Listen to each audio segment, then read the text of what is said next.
Hello, everyone. Welcome back to the Social Work to Wealth podcast. I'm Taylor, and I'm usually here with my co-host Faith, and clearly she's not here. I guess if you're watching this on YouTube, you can tell that she's not here.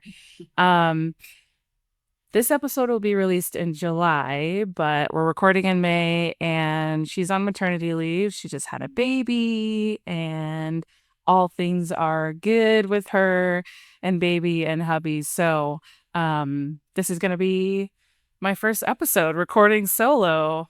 Lots of firsts here today. So, first episode without Faith. I'll probably be recording multiple without her. Um, and then this is our first guest where I've seen them on Instagram. They're amazing. I didn't need to talk with her before, because I just knew it was going to be a great conversation. So that's fun.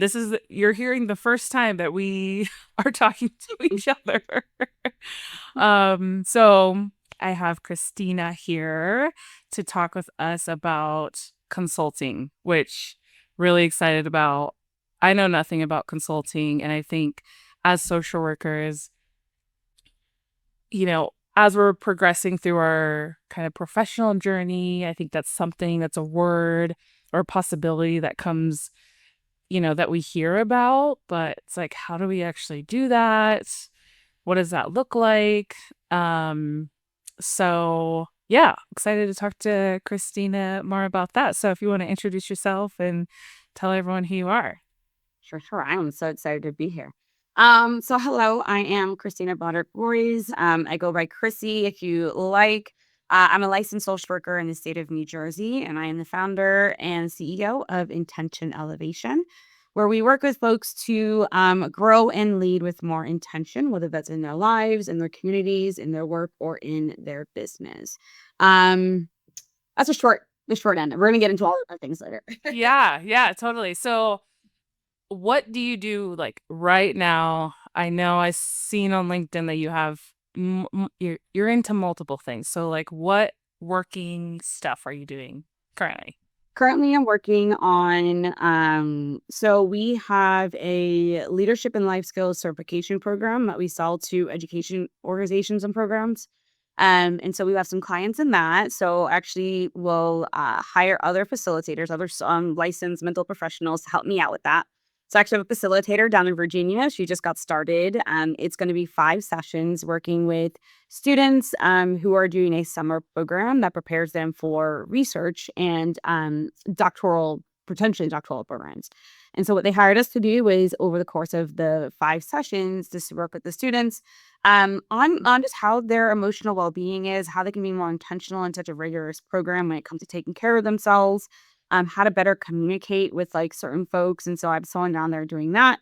We're starting up a summer one here in New Jersey. Also working with social workers who are looking for some consulting help on their own business to get some strategy and structure in place.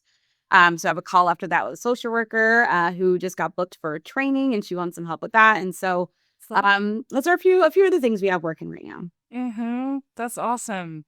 So how long have you had Intention Elevation? That is the consulting business, correct?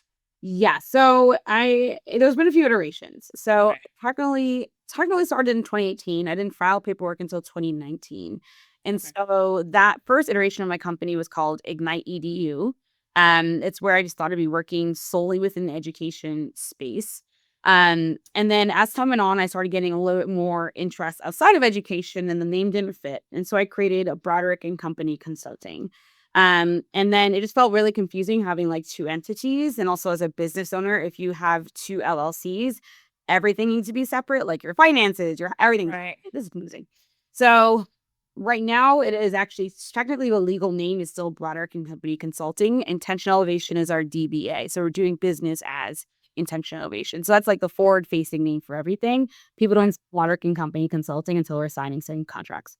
Right. That makes sense. Yeah. So it's 2019, that's when I got started, and then things have just evolved over the years. Okay.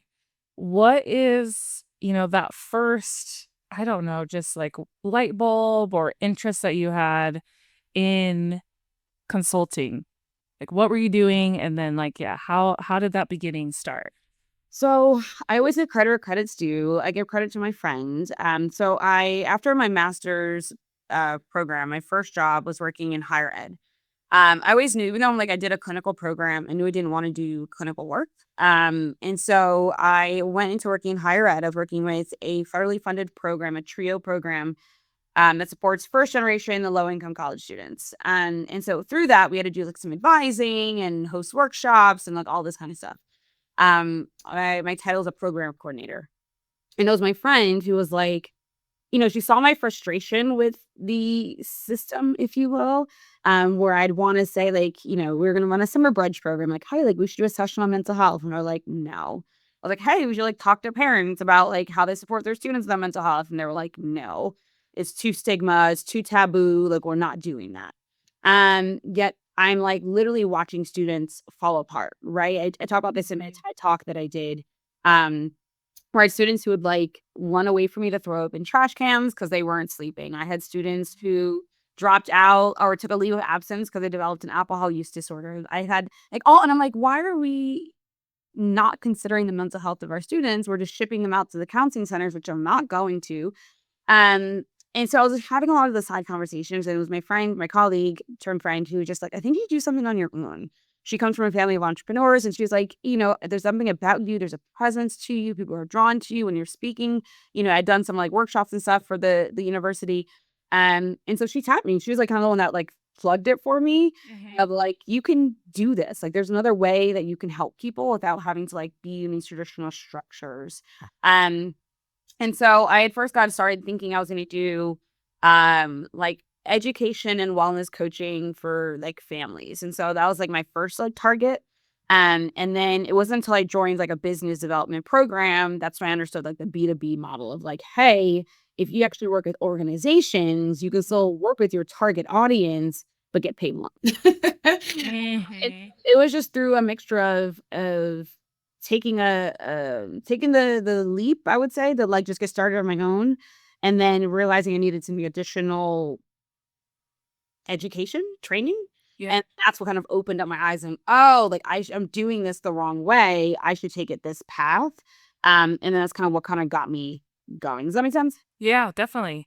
Can you explain for people who aren't sure about the B2B and a Oh, little bit more details about that? yes. And so B2B is a business to business, meaning that as an entrepreneur, my own business is working with a larger business, right? And so not necessarily where if I would be working with social work to wealth, right? Like, because you're a smaller, like entrepreneurial business, it wouldn't count as like a B2B. It's more of a Right. larger corporation Yeah. versus like a B2C, which is business to consumer, where people are directly paying me for my services. So that's what ends up being a lot more of my work with social workers, or folks who want some additional education and training on speaking, right? They log in, they put in their credit card. That's more of a B2C. Versus the B2B, which is like the education institutions I work with, some Fortune 500 companies that I've worked with, some nonprofits that I worked with. Those are the B2Bs that I. Yeah. Awesome. Thank you for Mm. explaining that. So, in terms of, consulting, kind of a broad term, like how do you define that and kind of what have you seen that how does that look for a social worker? Yeah. Um, and so consulting is just like in the regular term, right? Is just you are a subject matter expert in some area and people need a solution to a problem, right? That's just consulting. And you're the expert in this thing. Mhm. You have advice, you have services, and you're helping to solve this problem. Right. Um, and so if you think about it in that way, essentially, as social workers, right, we know that we are ridiculously skilled and talented. We have a million certifications, A licenses, million. all of the things, right? And we know that people need our services. So the consulting is just you providing those services to those entities at like the basic level, right? Mhm. Mhm. But then I think what's also beautiful about us as social workers is that we are bringing in an additional lens, right? We're bringing in an ethical lens, we're bringing in a systems lens, we're bringing in a human behavior lens. And so even today, right? Earlier I was working with doing a one-on-one business consulting with a social worker, and yes, we're thinking through like the strategy and structure, but I'm also like, you got to talk about you and your wellness, right? Like it's bringing a different lens to the conversation. So when I work with institutions, it's not so much about always the strategy and like the tactical logistical things. It's also like, well, how do we bring in who you are as people into the strategic conversations, right? And so for social workers, it can be you being doing program development. It could be doing assessments. It could be doing different trainings. All of that can fit under the consulting lens where you are expert with the advice and the services and you're helping to solve the specific problem that they have. Mhm. Yeah, so I feel like the relationship with that organization, it can last either maybe one day because you're going in, doing a one-day training, or, like you said, you're doing program development, and that would take I don't know how many months, but Hmm. there's just a lot there Yeah. that people can do, which is really interesting. Yeah. And that's I think the beauty of it as the entrepreneur is that it's your decision, right? Mhm. And so you can decide of like, I don't like doing things that are super long term. I just want to come in and get this thing done.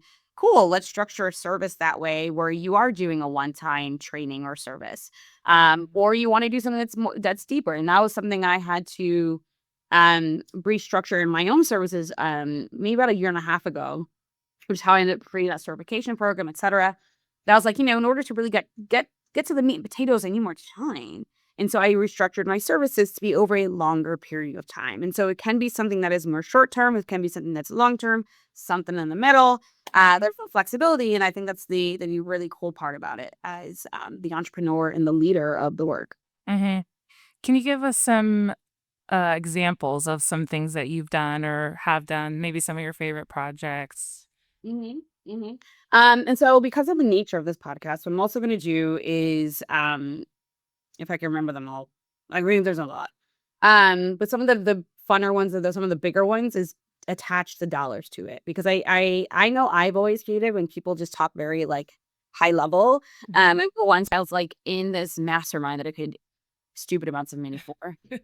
Um, and we're all sitting there and everyone's like, oh yeah, I just got like a really big contract. Oh, I just hit a great month. I'm like, can we talk numbers of what Like, what are we getting paid? what's up with dollars? Like when you're saying this, like, Okay. So if I reflect back, oop, um, actually, I guess you can.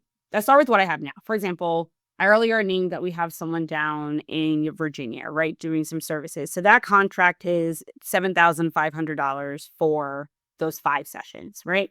And then Wow. I pay my facilitator a piece of that, and then I obviously my company keeps the rest. Mhm. We've been paid $15,000 to design curriculum. And so there was a group out in Pennsylvania, and they had a facilitator there. They were wanted to lead like a student-led professional development. I guess there was a lot of racial trauma happening by staff towards students.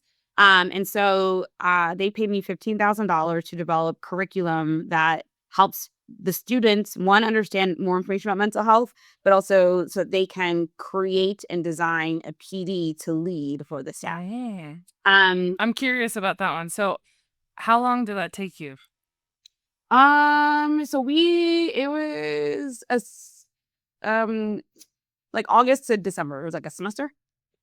Okay. Hmm. And so so I had like the training materials up front.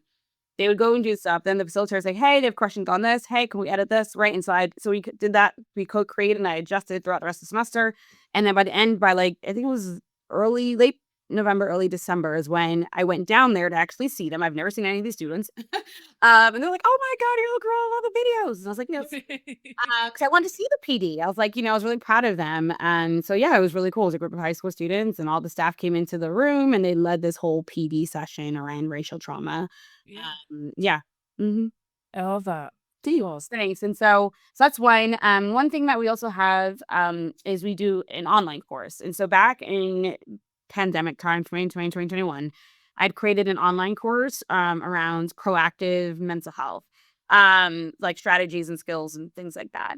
And so we've had a district pay $23,000 for that, where every student, freshman student who got enrolled got access to that course. But over time, that course itself has done us over 100,000 just from that course alone. We Wow. Yeah. So is that I have more questions. Yeah. Is that course, it's like a self-paced, are there multiple modules? Like So tell it us. is 8 modules, 46 lessons. Wow. Goes through there's like a workbook that they get. It goes through things like mindset, resiliency, stress management, what else is in there? Self-care, mindfulness, support. We talk about therapy. What's it like going to therapy? What's a therapy session like? How do you talk to a parent? That kind of stuff. So what we do is though we bundle it. So very, very, very rarely do we sell at this point just the course, right? Okay. It's because you think of like how do you upsell, right? Increase the average contract value, your ACV is okay, the course exists, but how do we really enrich what they're learning? And so that's where the additional sessions start to come in, right? And so, for example, if last semester we had someone pay us, it was $11,000 for access to the course, 4 sessions, and a staff training for 11,000. And so instead of it, and that's part of the discussion of the value, right? That Right. being able to say, hey, we can enrich this course by having, these live sessions, hey, you Wow. work directly with the students. You guys should learn some stuff too. So we build in Yeah. a training component as well. So, Yeah. What I love about that s- consulting piece, I don't know, model specifically with the course is that you've already done the work, which sounds like it was a lot of work. yeah. And so now you have it packaged up nicely. Maybe you make some updates, maybe you don't need to. And that's just kind of like serving you and your business for however long you need it, which is Mhm. awesome. Mhm, mhm, and it makes things a lot easier, when you're able to do that, so I do need to update it. Actually, right now, I just was talking to on a sales call, and they're interested, and I was able, thankfully, to upsell them, just because it does need to update. I haven't updated it in a few years, and, like, I feel comfortable, like, at this point selling it. I'm like, "I Yeah. have modules," that stuff. But yeah, it's done close to 100,000, from just that course alone. So we've also done there's an organization, what they do is they lead conversations around like DEI through storytelling. And so they would work with me to create these sessions. So they would work at companies like Google, General Mills, like these larger companies. And they would watch like a film and they would have me kind of create like a panel type of questionnaire thing from this movie all around like mental health. So whether it was on like veterans and mental health or women in mental health, wherever it was, right? And so they paid me like 14 grand to be able to do that. And so yeah, we've done a variety of things like that training series for folks. I once collaborated with another mental health entrepreneur and we did like a tour together where we would just do like speaking to students and like staff and that we did like 23,000 from. And then we do keynotes and speaking engagements. And so all of these kind of like fall under the realm. And most often than not, there's some kind of funnel, right? So that I'm able to upsell folks into additional services for like longevity purposes. So yeah. Yeah. Would you say that most of like for you, your income, your salary, does most of it come from your business Versus versus like I know that I saw that you do a little adjunct stuff, maybe like yeah, like so I've been full time in my business since 2020. So my okay. last official, like, full-time job, I was a school social worker. And then in 2020, height of the pandemic, quit that and went full-time. So I've been doing this full-time. Okay.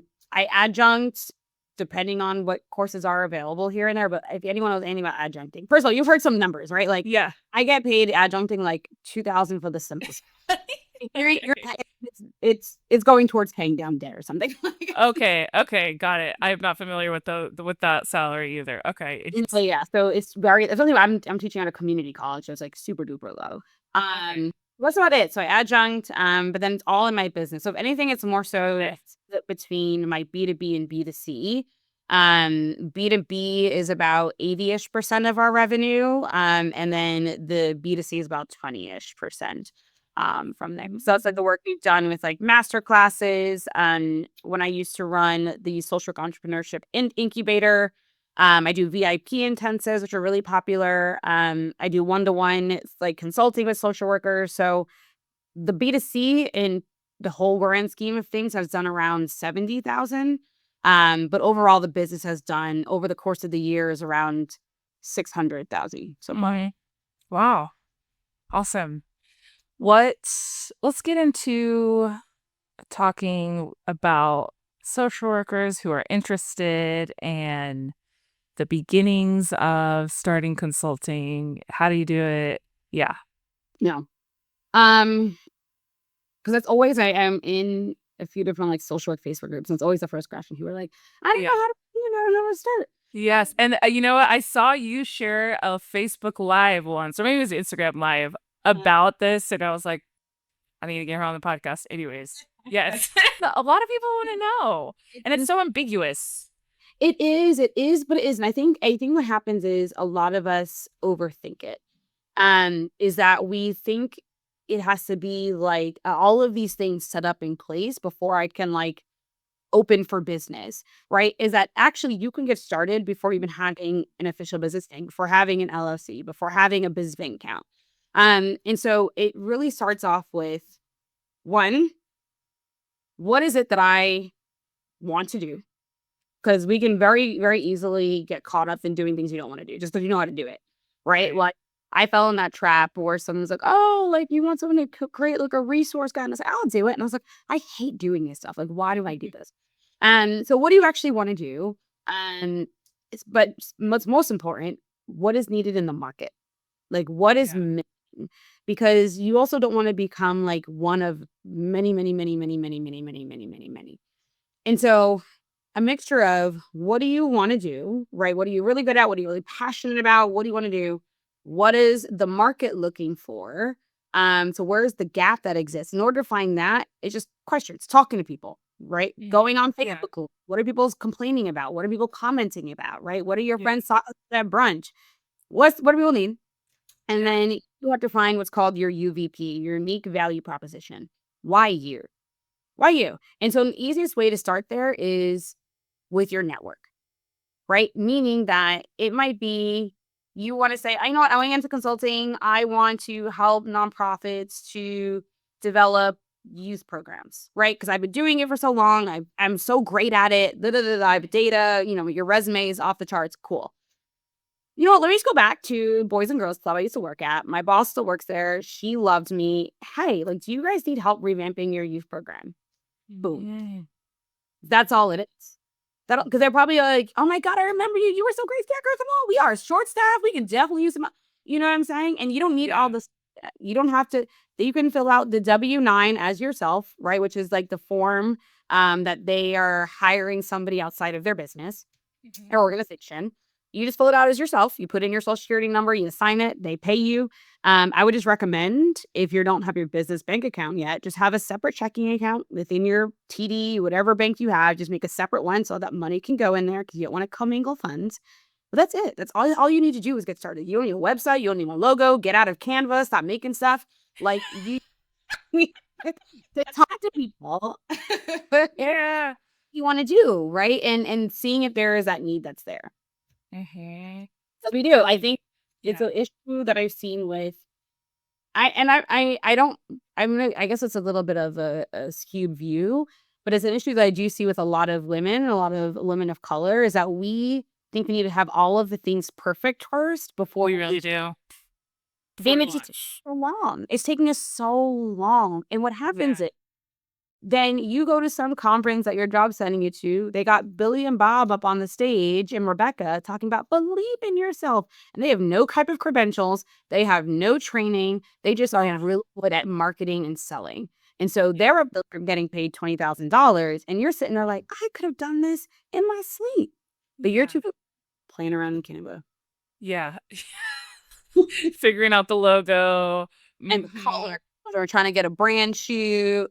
Oh my goodness. When I first got started, I remember I took my bar stool from the kitchen with a couple of books and a shoebox, and I cropped this before like everyone got into like tripods. Cropped my phone up and put that. And I sat in front of some plants and just took some pictures. And that was my headshot for 2 years. Yeah. Yeah, it can be that simple. And I think it sounds like from your experience, people who need your services and are willing to pay for your expertise don't really care about that stuff They don't.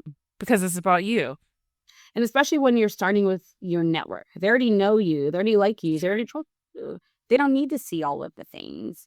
They just need you to be able to show up and make sure you do a great job. That's gonna do it. Mm-hmm. Yeah, I love that. Mhm. Um, so, maybe once people are starting to get their groove with maybe getting a contract or two, or maybe they're still kind of struggling. You start with a network, but what else? I don't know. Other recommendations you have for like marketing or finding contracts? Like how do you, I guess two questions. Recommendations for people, but then also how are contracts coming to you? What have you seen? Mhm. So the hard part that gets a lot of folks tripped up, and I still say even I find myself in this bubble, right? Is we do have to show up. Showing up can look different, right? I don't mean just like making quotes on Instagram. It is, well, where are the people who would purchase my services? Are they at certain conferences? So maybe you're applying to be a speaker at the conference. Are they at the networking events in the community, at the chamber, or at some place like you? Where can you show up consistently? Is it on LinkedIn? Right? That's I think what gets people tripped up is that like we're not putting ourselves out there so people even know that we do the thing and that we have to people, right? So once you kind of get some things going, wait, sorry, what's the second question? Oh, how do you You come? Yeah, how have contracts come to you? So a big one I still do is conferences. And so I will go to conferences, I apply to speak. So they might do a call for proposals. And so you create whatever the name of your title thing is, your abstract. Sometimes I don't even abstract, just like what are the session objectives, right? And you apply. So in order to know though what conferences to go to, you gotta start with, well, again, who do I want to serve? Who are the people? Right. Well, where do they go? Where are their jobs sending them? Where's their PD money go? Like, where are they showing up and getting professional development, right?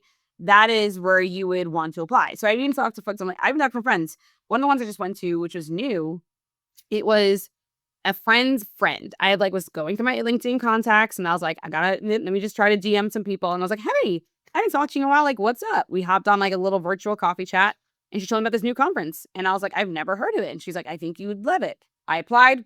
They said yes. And it was a phenomenal time. I got like 50 leads from that conference. And so, 50. Yes, ma'am. Wow. Yeah. That's a lot. Yeah, I guess. You're like, no, that's nothing. Just going to my day, 50 leads. It doesn't necessarily mean that I got like 50 new contracts, right? Totally. But still. It is the ability to get in front of a larger group of people, especially if when they are like national conferences, right? Because now you're going to be from all over the country. And so conferences are a very good way to be able to do that. And being able to speak at them. If you can, another layer, this is a little bit more financial investment is to be a vendor. And so sometimes the conferences will allow you to be a vendor.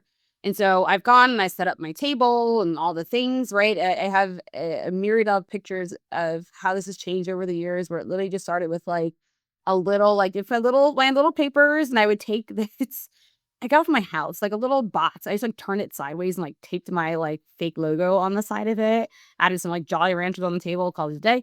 Now I've involved like a tablecloth and all that kind of stuff. But the benefit is that not everyone's going to come to your session. So now you have the opportunity to get people who are walking by, you shake hands. Yeah. And what you want to do in those instances is you want to have something of value even after your session that gets their email, right? Because I get these 50 leads. Well, I have to nurture them. I can't just say like, okay, well, reach out if you want. Nope. I get your emails. So I offered them a free a resource guide that was based off of what I was talking about. And now I can nurture this, right? And now the calls get set up. So conferences are a really good one way to get contracts. Still a lot of it's my network. So one of the ones that I have done, let me see. I was trying to write this down earlier.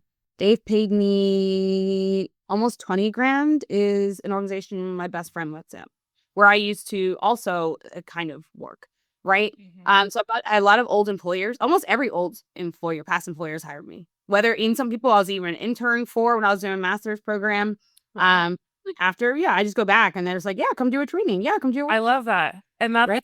that's the piece that you were saying of like we have to step out of our comfort zone and talk about ourselves a little bit, what we can offer, which I know people struggle with. Same. But yeah, we got to push ourselves. And what's interesting is like what I've noticed, I've worked with over 200 entrepreneurs, right? And we want the strangers to pay us, or we try and get the strangers attractions, or showing up on Instagram, posting all these things, da, da, da, da. But we're so afraid to go into our phone book. Like we're so afraid to ask people who know us, and so we're taking the hard way. I don't, and we don't have to, And I try to. I'm like, I remember I had someone from college. You're loose friends in college. But I was like literally combing through my entire phone book, started at A, went through every single person, looking them up. Where do you work? What do you do? Where are you at? Saw this one person. He's still in my phone. I'm not gonna say his name, but still on my phone, like Dash LaSalle, which is where I went to school. Like I don't even have his last name still in it. And I was like, hey, I see you work at this place. Like, it's been a while. How are you? Da da da. And so he was like, "Oh my God, we love this. Like, we don't have anyone talking about this stuff at our school." So it started off with a virtual workshop for like $300. Then the next year turned into a $10,000 contract. I hadn't talked to that man in 8 years, 9 years. And so it's just like it's in our phone book, but we're so afraid to talk to people that we know. We'd rather just try to like post about things and be on social media, and then we're upset that things are taking longer, right? And so in the business world, we talk about having either a hot, warm, a cold lead. And your cold leads are people who have no idea who you are, right? And it just takes longer to convert those people because again, they don't know you. So before they fork over some dollars, they gotta get warmed up. But people who already know, like, and trust you, they're your warm leads or your hot leads, who mean that they're already like interested in your services. It's a faster yes. It's a faster way to conversion. And so when it comes down to like being able to get the contracts, a lot of mine still to this day are people raw friends, jobs, people, places I used to work, and then referrals. They refer me to other people. And so I still do some like cold campaigns and all that, but time and time again, it's coming from the conferences I go to, I speak at, people re-signing on referrals or just my own network. Mm-hmm. How many conferences are you going to a year approximately? This year I only had the two. When I was at like the height, I slowed down because physical ailments. Um, but at the height of things, I was doing maybe 4 to 5. Okay. And some of them were like, it was a mixture. Some of them might have been like, I was keynoting a conference, right? So I was getting paid to be there, which was helpful. Some of these are varied depending on what side of my business I'm tackling. So I went to a few social work conferences to talk about the work I do for social workers in business, or they are like education focused conferences for my folks in like the education world. But yeah, about like 4 to 5. But even so, there is, which is always available to everybody, is you have a chamber of commerce, right, in your town. And so the chamber of commerce is your town and within your state is all about connecting businesses, right, to each other. And so they usually have some kind of networking event. They may have subgroups of like a woman in business, entrepreneur group. Going to those places will really help you expand your network tenfold. I'm speaking on a panel for the New Jersey Chamber of Commerce coming up in a few weeks, right? So now I'm access to the entire state, right? Just because I showed up, they had a networking event. I went, I shook some hands, I sent some follow-up emails, I continued to follow up with people, and then here we are. And so it's just you got to show up. You got to show up and meet people. Um that I think a lot of us are afraid to do, which is weird as social workers. Like, we are trained to work with people, and we're like, we don't Yeah. want. Yeah. Yeah, definitely. In terms of pricing Mhm, our services and, the struggles that we have with asking for money, talking about mhm, money, mhm. all the things, talk to us a little bit about just your recommendations for people for feeling comfortable with charging whatever. Yeah, How do you price your services too? yeah. And so when I have done these like trainings for social workers a few times, I talk about how a lot of us tend to underprice because we are making assumptions about what people can afford. So a lot of times we haven't even asked people and ask the right people. I'm not talking about like you make a service and you ask like your mom. She's on your target call. She'd be like, girl, no. Then now you're discouraged. You got to talk to the right people. Right. And so we make assumptions about what people can and can't afford. And that's usually rooted in our own self-limiting beliefs as social workers because we sometimes have a hard time fathoming like how much we can get paid for stuff. Like when I tell people Yeah. like, oh yeah, like I've gotten paid to speak $5,000 for 1 hour. And people are like, what? I could never. Why? Right. But we have this limiting belief. So we underprice our services because of that. Um, and so it's like being able to do our own like money mindset work, right? And I talked Mhm. about the amazing Eva on before, and talking about like what is the money story? What is it that we are holding on to that we are now projecting onto our services and our business? The second piece is, which is why which I was glad I got that tip early to switch to B2B. Majority of us want to serve communities in need. Right. We want to continue to work with communities that don't have resources, are underfunded themselves, what have you. Well, yeah, those people themselves do not have the money, but the organizations will have the money. And so instead of trying to go and work with moms and or fathers and what those go to, where do they work? Where do they hang out? Where are they going and spending time? Can they Interesting. do? And so that's how I still I would say at this point it's almost 100%, but it's a little bit like a 99. I'm still working with first generation communities, low income communities, like people that serve those communities, but they have budgets to pay to bring me in to do the work. And so it's also reframing how we are going about the services. And then the last piece, again, around the mindset is we get very wrapped up in that, like, we're selling ourselves, and it's not, it's the service. Right. And so if we think this community n- needs help. They need to have better strategies to combat burnout, for example, right?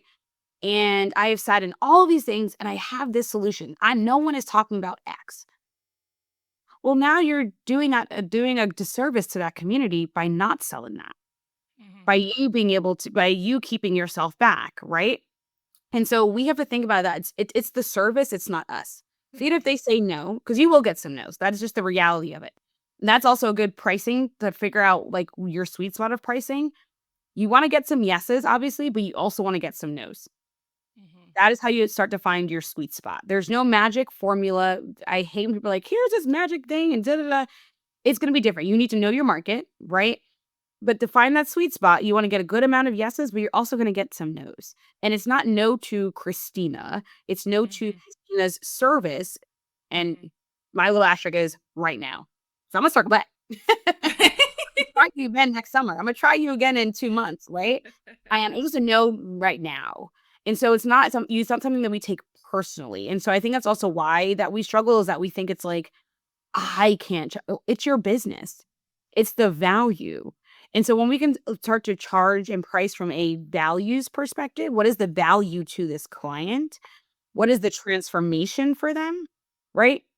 That makes it easier. So I don't just talk, for example, I'm doing work with my education folks about the service. I'm like, well, we know that you want to increase your retention, you want to increase your graduation rates. That's invaluable.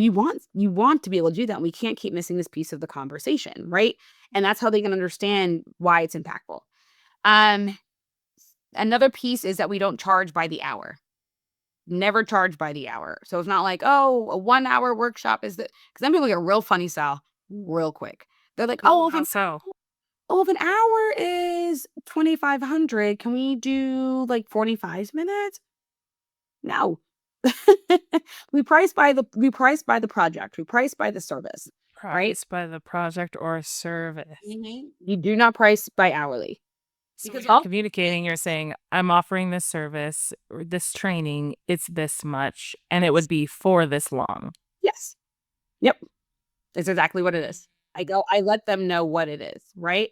Because you're also what you're not when you end up pricing by hour, what you're not factoring into is all of the other pieces to it, right? The prep work, the admin work, Your all of experience, all the the time. Yeah. you're putting into it, right? Yeah. You price by the service, and then also you price by format. Is it in person or virtual? Because it shouldn't be the same price. If I gotta get in my car and drive somewhere, now I can no longer be here working in my business. It's different time. It's gonna cost more, right? And so those are some things that I bring to the conversation when it's around pricing. Um, and then depending on whatever the service is, we might get a little creative in some ways. But yeah, so it really just starts off with our own mindset around it, right? How do we not price out of fear, out of guilt, or like carrying our own assumptions into it? Um, but also do so ethically. I just thought about this as a little asterisk here. Is if you're just super new to this, not necessarily new to your experience, maybe you haven't worked with an organization in this capacity before. I don't think it's ethical to be like, it's $10,000. Mm-hmm. Like you yourself are still trialing things out. And so you do want to bring a little sense into this. And so when people always ask, well, how much free should I do versus not free and whatever? It is your business. You need to make, as a business owner, you need to make that decision for yourself. Right. We get caught too long in doing things for free. Because we're waiting for perfection. But if you truly feel like, hey, this is going to be an invaluable experience, um, I maybe can get I'm going to ask for 3 referrals from this. I'm going to record this so I can get some visual proof that I know how to do this. You should get something. Like Denzel says, I'm leaving here with something. Like if you're not getting paid, you're going to get something out of it, right? But don't stay there too long if you are doing things for free. You should get referrals out of it, get testimonials out of it, get video out of it. Like you should be getting things out of this. Yeah. But even if you start off with like a speaking engagement or training, maybe you do it for $500. That's just a starting point. Yeah. It can always grow. When I first started doing this like online course that I was selling, I think I was on a phone call and I told them it was 150. This is before I don't structure it this way. Before I was doing it by student. Also a terrible idea. But it was like 150 per student. And they were like, oh, that's it. I had a call 2 hours later. It went up to 250. You can always change it. It's your business. Do whatever the heck you want to do. Right. Like you're saying you went back to them and you were like, actually, no. Oh, no, no. I honored that price to that person. But the next Gotcha. with another organization, I raised the price. See. Yeah. See. And so everyone's like, why don't you charge? And people hate that I say this, but it's true. Pick a number. It's just a starting point. It's a starting point. Everything. It can always grow. The next person you charge more. The next person after that, you can charge more. Then when you get settled in, you don't want to keep charging every person more. You do get into a place where you do raise your rates by a certain percentage every year. But when you're just getting started out, it's pick a number. Pick a number that scares you. I say pick a number that scares you, but you can say confidently with your chest. You know what I'm saying? They'll be like, it's gonna be $3,000. No, so lowers. Yeah, and I think what you're saying of, just getting in there, getting that experience, providing the service, but also I think that the pre-service experience of talking with the people, talking about what you're going to charge and just the logistics stuff too, I think is also just as important potentially as providing the service. And don't be afraid to ask them what their budget is. Like, I've some folks who are like, "Well," I'm like, "You would," "Well, I didn't wanna ask them," or I just assumed they didn't tell me a number, so I assume they don't have a budget. I'm like, "Why? We Ask." need to talk about money. We That's what we're need to talking talk about money. on my Calendly form, actually, to book a discovery call, that's one of the questions. "What is your budget?" Mhm. And it says, "Our services start at $3,000. What is your budget?" Yeah. Right? And so that's helpful. People know this is not stuff we were doing for free. Mhm. I do you work for free? No, so I'm not working for free. Right? And so it's that perspective around it. And that's remembering like our counterparts are charging crazy amounts of money for When you say counterparts, people who are not social workers? not social workers, maybe like are white males that are Mhm. they're charging crazy amounts for Yeah. stuff without the qualifications. And I think that's one of the things that like that's why I love doing this work with social workers. I'm like, we are so skilled.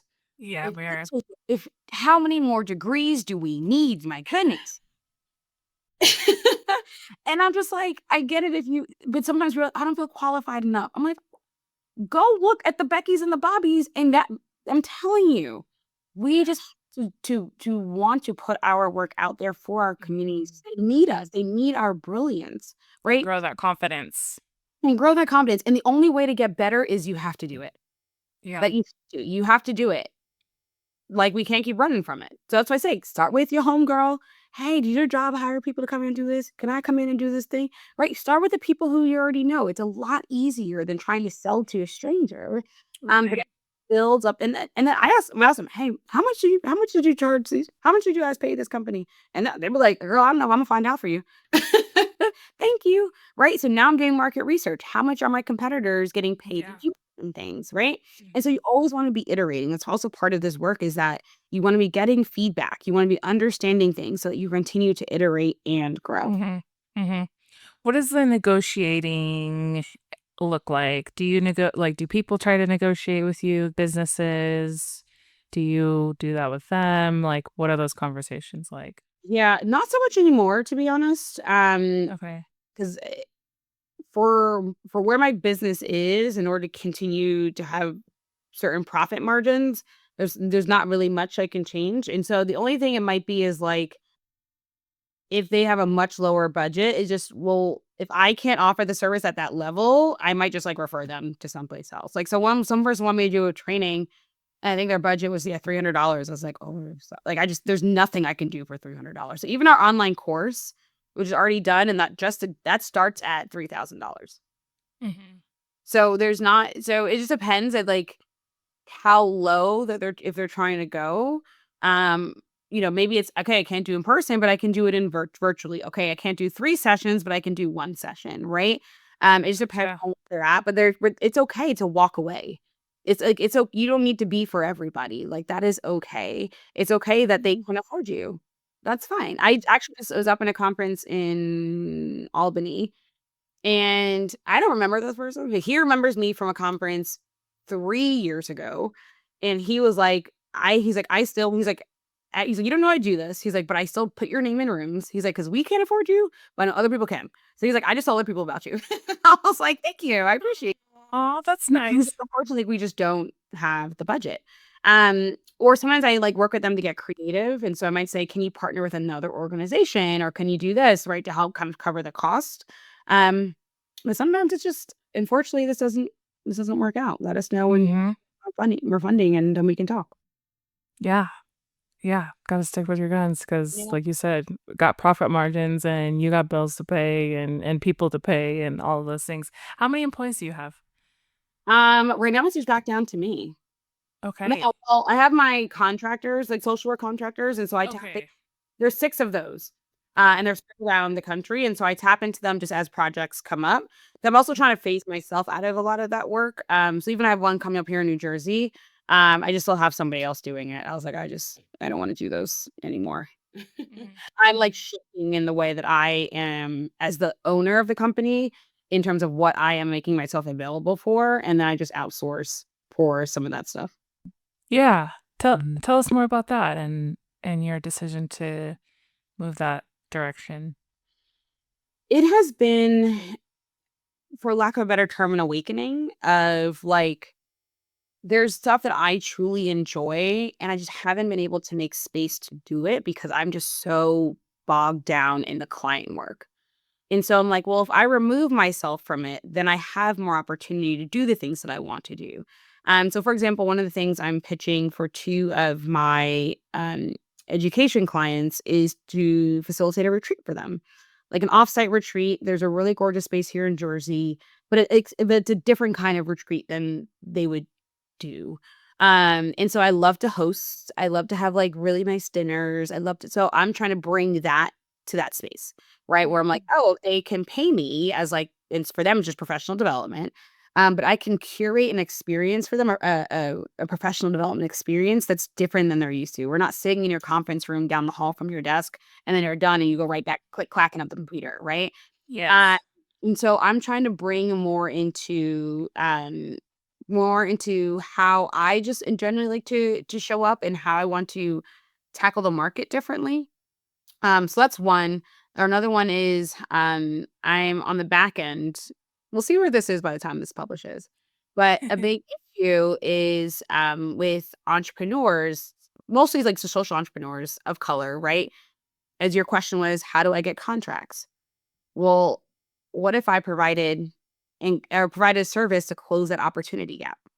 Meaning I help match the organizations with the social Oh, I love it.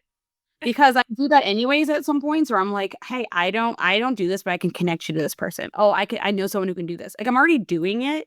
Well, what if I just did that in a different way? And so not only are we providing the education and training for the social entrepreneurs, right? So that they can firm things up, right? That they can have better foundations, structures, the way that they're doing things. But it also now matching them with folks. Not necessarily there has to be these large companies. There's a whole middle market that can use our services, but we are not doing the work, or we don't know how to find them, or we're going on these networking, we're doing all the things. Well, how do I just close that gap a bit? So that's something that's also being worked on in the pipeline. That is so cool. I know a lot of people.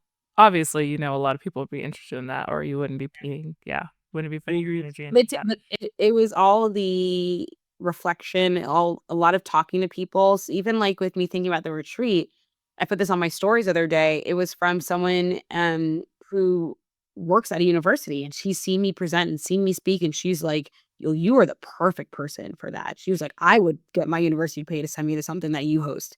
But she was like, "The way that you bring people together." And she's like, "I've never seen you on Zoom," but she's like, "Well, being in that room with you," she was in the room 3 years ago. She's like, "3 years ago, I still hold on to that." She's like, "There's something about what you create in the rooms that you are in that it Wow, would be such an," and, I was like, "Thank you." so much. And so it's just the ability for me to evolve the way that I have just been doing this work. But it's been getting the feedback from other people and being able to continue to iterate over time and continue to try new things. So I can land where I'm at. hmm Yeah.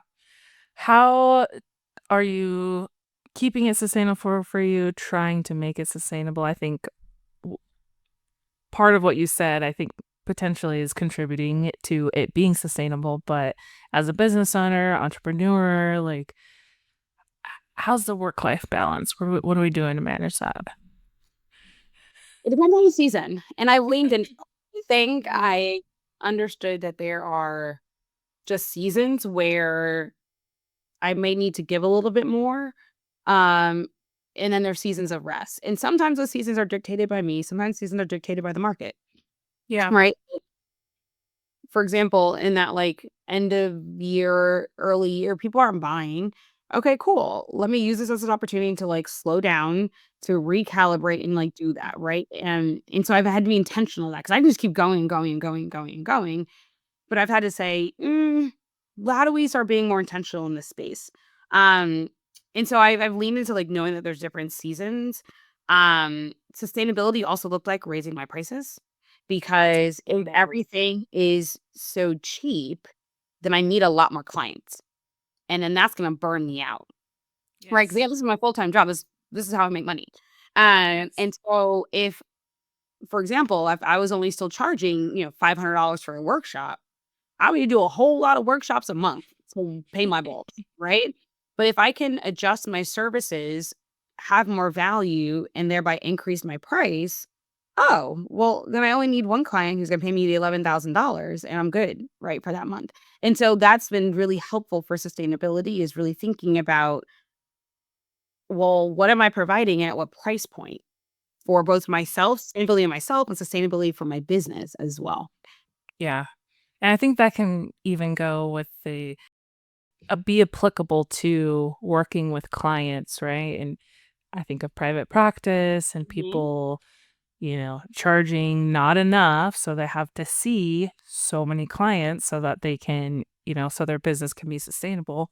Yeah. Y'all, it's okay to raise your prices. Raise your prices. Maybe just review them. This is your reminder. If you're listening to this, you got your own business, review what And you're even charging. and even just starting small, right? And so say you have a self-pay private practice right now, maybe it's $100 a session. Let's bump it up to 110. Yeah. Give it a quarter, give it 3 months, then everybody who comes in, maybe now it's 115, right? Like, slowly start to build it. If it's too scary to go from like 100 to like 150, that feels too large, just then start small. But we have to get into that practice of saying, I'm going to raise this much, because it is a business, which is why I always like these social work schools need to teach like business. And I'm trying to like create a social work entrepreneurship like class to teach. Because even as private practice, it's a business. And so businesses were run by money Mm-hmm. in the day. Period. It's about making money, not a business. Right. And I don't think anyone is giving therapy as a hobby. And so if we think about it from that lens, I think it's weird because we don't want to come like put pricing to like mental health services. Um, Absolutely. but we all know that we can serve better. This is not like an extreme example, but honestly, I think this happens to people. We can serve better as a therapist if our light is on. Can we do therapy Yeah. in the dark? Yeah. You got to pay your bills. We got to do this. Right. And so it's just thinking about it in that way for our own self preservation, but also we can show up and better serve when we know that our light's not going to get cut off in the middle of the session. Mm-hmm. Totally agree. I And have I so think many. this is I know. We could talk about this for so long. I think this is a good segue into our money moment chat, which for people who are not, just gave me a funny look, which is why I'm laughing. Um, for people who are not familiar, our money moment, just talking about just money, trying to normalize those conversations in the social work community. So it could be, a tip from the week, an insight. It literally could be anything. So, Christina, what do you have for your money moment? I have a short one and I have a very long one. So my short Okay. one, and they go together, is you really have to, even if you are not a business owner yet, not an entrepreneur yet, you really have to know your dollars. And I say that because I have gotten myself as a business owner.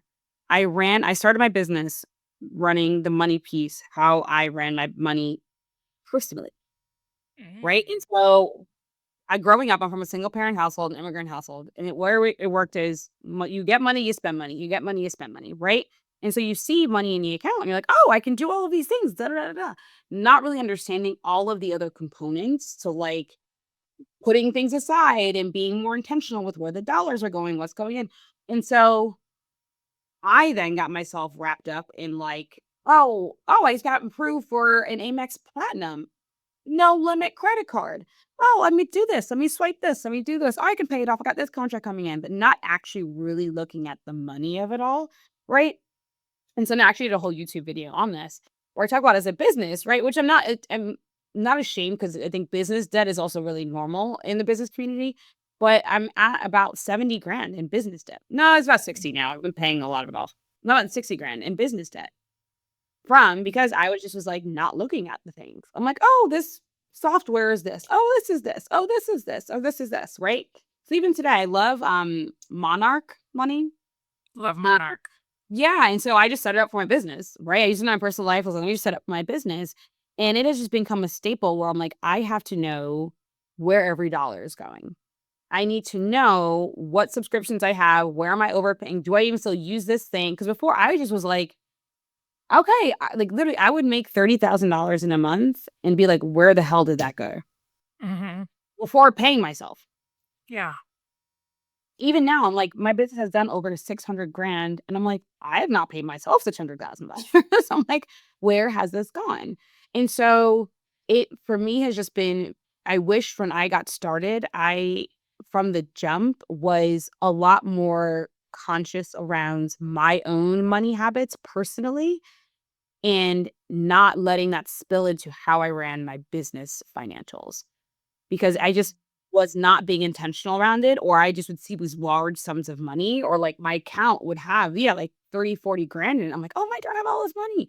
And then within, whatever, it's gone. Cause I'm like, oh, let me hire this person. Oh, I need this expert. Let me do all these things. And then I blow it all, right? Without being really intentional around it.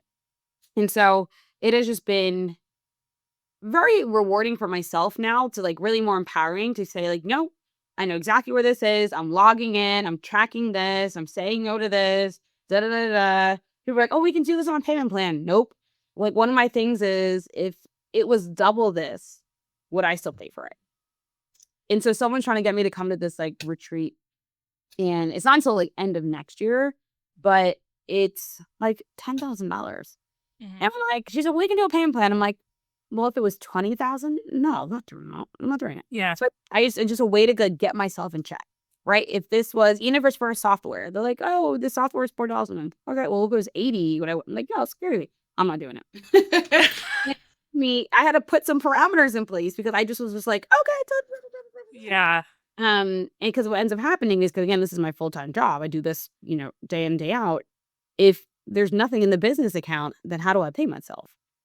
And so, and then I got my own stuff to do. And so I was like, we got to readjust this, right? But it took a long time for me to get there. And really, rude awakening to be like, hey, you guys are looking at your money differently. Hey, you guys are charging people more. Hey, like if like you have goals and aspirations that are not going to happen if you keep operating the way that you are operating.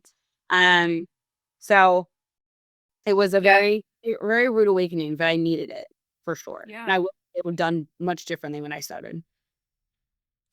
Yeah. And I don't know, that's just kind of an interesting parallel with our money habits in our personal life and then the money habits in our business. I've never really kind of thought about those two together because we your whatever habits that you have personally in your money, like those are that is how you're going to manage your business probably, Yeah. unless you get like special training or you have some tools that you're using. But yeah, that's really fascinating. Yeah, and it can be very easy to get wrapped up in it. Especially when you start to get large amounts of money, right? Where you get for 20 grand, it can be like very easy to spend that. Or be like, oh, right. Or pay yourself a huge bunch. But then you're like, but I need my business to keep going, right? Like there's expenses every month. You want to have a good profit margin. And so that's another thing I unfortunately learned was, when you work with accountants, there are like, have a low profit margin, right? Because then you don't have to pay a lot of taxes. But as a business, if you then try to get like a loan and you don't have a healthy profit margin, they're like, no, stop. And so we're other folks, right, who were and are more financially savvy, right? They can get loans to like help support the work that they're doing. Where I'm like, dang, I can't even do that because I was following, other people who told me to do this thing and it was not biting me in the ass. Yeah. A lot of lessons. Interesting. A lot of lessons in entrepreneurship, aren't there? Yeah. Real quick, what are your like favorite tools that you use in your business? You've mentioned Monarch, Oh, like software? software tools. Yeah. Um, Definitely Monarch. Um, I use right now for my CRM and just like organization, I use a mixture of Notion and Monday.com. Obviously QuickBooks, so I gotta get paid. It's how I invoice from people. Um, and I think those are some of my favorites. Okay. I'll Yeah. say. I love it. Welcome. So thank you so much for being here.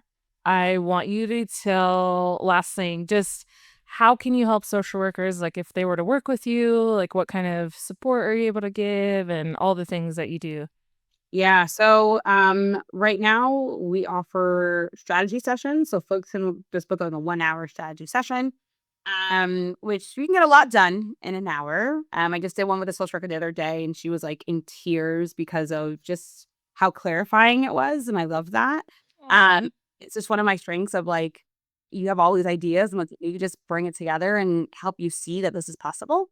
We do VIP intensives. Those are 4 hours, virtually, unless they're like close in like Jersey. So they're 4 hours. We are doing planning, strategy, direction, mapping, marketing, selling, all of that stuff. So that's 4 hours. And then we have our one-on-ones. And so that's over a set of at 3 months where we work together one-on-one as they are building their business. And then lastly, we have some digital products. So we have like courses.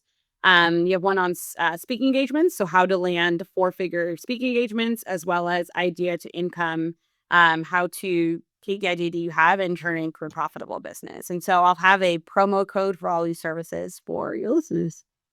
Awesome. We will put all those in the show notes. And where can people find you, connect with you, all that stuff? Yeah, so I'm on Instagram, Chrissy.Broderick, CHRISSIE, and on LinkedIn, Christina Broderick-Royes, LSW. Awesome.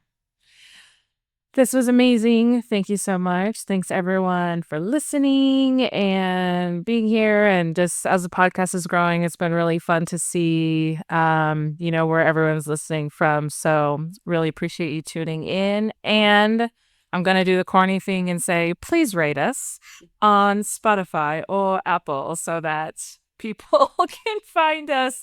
Oh, um, all right. We will chat in 2 weeks. Thanks, everyone.